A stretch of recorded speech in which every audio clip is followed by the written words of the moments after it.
nombre del Padre, y del Hijo, y del Espíritu Santo. Amén. Amado Dios, en este día miércoles, te bendecimos, te alabamos, te glorificamos.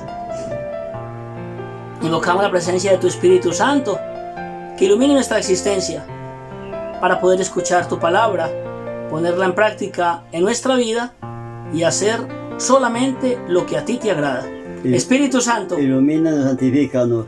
¿Qué dice hoy la palabra del Señor? Del Santo Evangelio según San Juan. Gloria a ti, Señor. En aquel tiempo Jesús dijo, gritando: el que cree en mí, no cree en mí, sino en el que me ha enviado. Y el que me ve a mí, ve al que me ha enviado. Yo he venido al mundo como luz, y así el que cree en mí, no quedará en tinieblas. Al que oiga mis palabras y no las cumpla, yo no lo juzgo, porque no he venido para juzgar al mundo, sino para salvar al mundo. El que me rechaza y no acepta mis palabras, tiene quien lo juzgue. La palabra que yo he pronunciado, esa lo juzgará en el último día. Porque yo no he hablado por cuenta mía. El Padre que me envió es quien me ha ordenado lo que he de decir y cómo he de hablar. Y sé que su mandato es vida eterna. Por tanto, lo que yo hablo, lo hablo como me ha encargado el Padre. Palabra del Señor. Gloria a ti, Señor Jesús. ¿Qué nos dice a nosotros hoy esa palabra de Dios? Estamos escuchando, papá, en el Evangelio, y ayer terminaba el texto diciéndonos que el Padre y Él es uno solo. El Padre y yo somos uno, decía Jesús. Y aquí nos está manifestando efectivamente esa unidad entre el Padre y Él. Y dice que quien no cree en sus palabras, ¿no cree a quién? No cree en Jesús. No cree en Dios, que es el que lo ha enviado. El que lo envió, claro. Exacto, no cree en el Padre que lo ha enviado. Y dice Él, el que cree en mí, no cree en mí, sino en el que me ha enviado. Y el que me ve a mí, ve al que me ha enviado. El Padre y Jesús son uno solo. Jesucristo está en este capítulo número 12 de San Juan, nos está recordando cómo Él vive en unidad con el Padre Celestial. Y va anticipando lo que ya nos va a manifestar de manera concreta en el capítulo 15 de San Juan, el próximo domingo, donde Él va a decir que debemos permanecer en la unidad como Él está unido al Padre Celestial.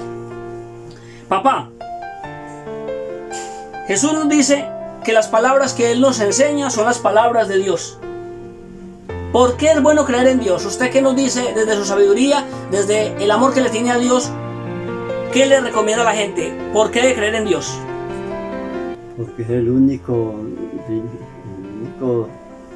verdadero y el principal. Que el que no cree en Dios no está perdido. El que no cree en Dios está perdido. ¿Por qué? Porque no ha creído nunca. Que no cree, pues está condenado desde...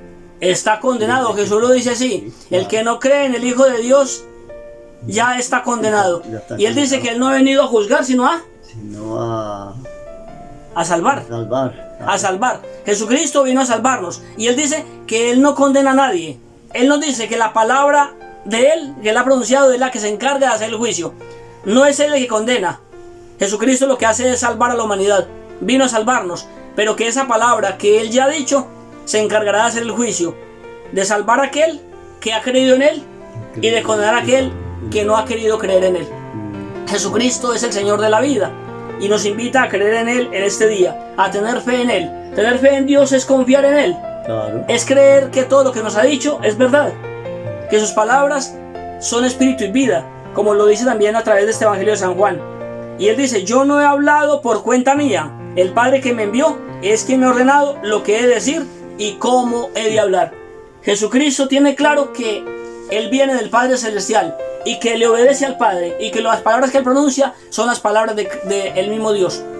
Por eso, qué bueno es adorar a Jesucristo, escuchar su palabra, ponerla por obra en nuestra propia vida. Obedecerle es efectivamente hacer lo que Él nos dice. Eso significa obedecerle a Dios. Claro. Es seguir su mandato, seguir sus palabras, cumplir sus mandamientos y vivir de acuerdo a lo que Él ha hecho con nosotros. Pidámosle a Dios que nos dé la gracia de la conversión sincera para poder efectivamente un día participar de su reino celestial. Démosle gracias a nuestro Dios y Señor. ¿Qué podemos decirle al Señor después de meditar su palabra? Le damos gracias, Señor, porque nos tiene aquí vivitos todavía a estas alturas de la vida. Estamos muy contentos aquí en este paseíto que estamos haciendo aquí en apartado, que nos dé la gracia de volver otra vez a la casita lo más pronto posible. Así como nos trajo aquí, nos vuelva a llevar otra vez sin ningún problema. Amén. Amén. Gracias, Señor, por tu amor y por tu misericordia, por permitir a mi papá y a mi mamá estar acá con nosotros, que ya casi regresan este fin de semana a Pensilvania, a darles a ellos la gracia de la santidad. Gloria al Padre, y al Hijo, y al Espíritu Santo. Como era en el principio, ahora y siempre, por los siglos de los siglos. Amén. En el nombre del Padre, y del Hijo, y del Espíritu Santo. Amén. Santo. Que Dios los bendiga, queridos hermanos. Gracias. San José, Ruega por nosotros.